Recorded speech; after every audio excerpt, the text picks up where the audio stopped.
अफगानिस्तान और पाकिस्तान के दरमियान में कशीदगी जारी है और झड़पों का सिलसिला अभी तक रुका नहीं है। और एक अहम डेवलपमेंट सामने आई है, वो ये है कि ईरान के सुप्रीम लीडर आयतुल्लाह खamenei साहब को शहीद कर दिया गया है। इससे पहले ईरान के बारे में जो अमेरिका और इसराइल है, उन्होंने कहा था कि ईरान के सुप्रीम लीडर को शहीद कर दिया गया है, लेकिन इस चीज़ की तस्दीक सामने नहीं आई थी। अब ईरान की जो सरकारी टीवी है, उन्होंने बाज़ाब्ता तौर पर इस चीज़ का ऐलान कर दिया है कि आयतुल्लाह खamenei साहब शहीद हो चुके हैं। और जो आयतुल्लाह खamenei साहब के अपार्टमेंट में धमाका किया गया था, उसके नतीजे में उनके बेटे और उनकी बहू भी शहीद हुए थे।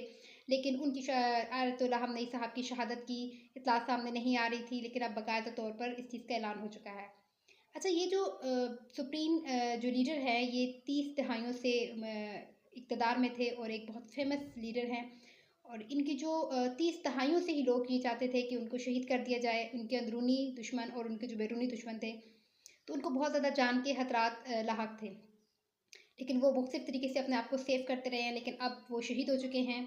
और मुझे ऐसा लगता है कि जो अमेरिका है, वो इस जंग को ज़्यादा तूल नहीं देगा, क्योंकि उसके पास इतना टाइम नहीं है। अगर उन्होंने इस जंग को तूल देने की कोशिश की तो बाकी कंट्रीज़ हैं वो भी इसमें कूद पड़ेंगे, क्योंकि चाइना और जो रूस है, उन्होंने ऐलान किया है कि अगर इस जंग को ज़्यादा देर तक चली तो हम इसमें बाकायदा तौर पर हिस्सा लेंगे।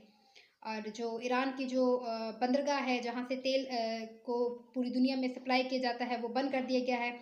और जो स्टॉक एक्सचेंज है, उस पर सबसे ज़्यादा असर पड़ेगा इस चीज़ का, क्योंकि जो अमेरिका का ज़्यादा असर रसूख है स्टॉक एक्सचेंज पर। तो मंडे को जब मार्केट्स खुलेंगी तो देखते हैं कि तेल की कीमतों में और जो स्टॉक एक्सचेंज में उतार चढ़ाव होगा, उसकी देखेंगे कि उससे क्या असर पड़ता है। मुझे ऐसा लगता है कि बड़ी बड़ी जो कंपनीज़ हैं वो क्रैश कर जाएंगी स्टॉक एक्सचेंज के जो उतार चढ़ाव होगा इसके नतीजे में। अच्छा, अमेरिका ने जब ईरान के मुख्तलिफ शहरों पर अटैक किया, तेहरान पर अटैक किया, तो उन्होंने एक स्कूल पर अटैक किया अमेरिका ने। और उसमें जो बच्चियां हैं, उनकी तादाद बताई जा रही है। कुछ चैनल्स बता रहे हैं कि 100 के करीब हैं और कुछ बता रहे हैं कि 30 बच्चियों की शहादत हुई। अभी तक जो इतलात हैं, मुस्तक़िल इतलात हैं, वो सामने नहीं आई हैं कि कितनी शहादतें हुई, लेकिन बुज़दाना कार्रवाई की है अमेरिका ने बच्चियों के स्कूल पर। और इसके अलावा उन्होंने डिफरेंट जो एरियाज़ हैं उन पर जेट तैयारों के थ्रू जो है वो कार्रवाई कर रहे हैं। और इसमें इसराइल और अमेरिका दोनों शामिल हैं। अभी रिसेंटली अमेरिका के जो सदर हैं, उन्होंने डिनर अटेंड किया और उसमें वो ये ज़ाहिर करने की कोशिश कर रहे थे वो बहुत मुतमईन हैं और वो ये चाहते हैं कि जंग को वो तवील दें। लेकिन मुझे ऐसा लगता है कि वो जंग को तवील नहीं देंगे, तूल नहीं देंगे जंग को, और ये जंग ज़्यादा तवील नहीं होगी। अब अगर मुज़ाकरात होते हैं तो जो ईरान की कंडीशन है वो थोड़ी चेंज होगी, क्योंकि वो विक्टिम है। और जब वो मुज़ाकरात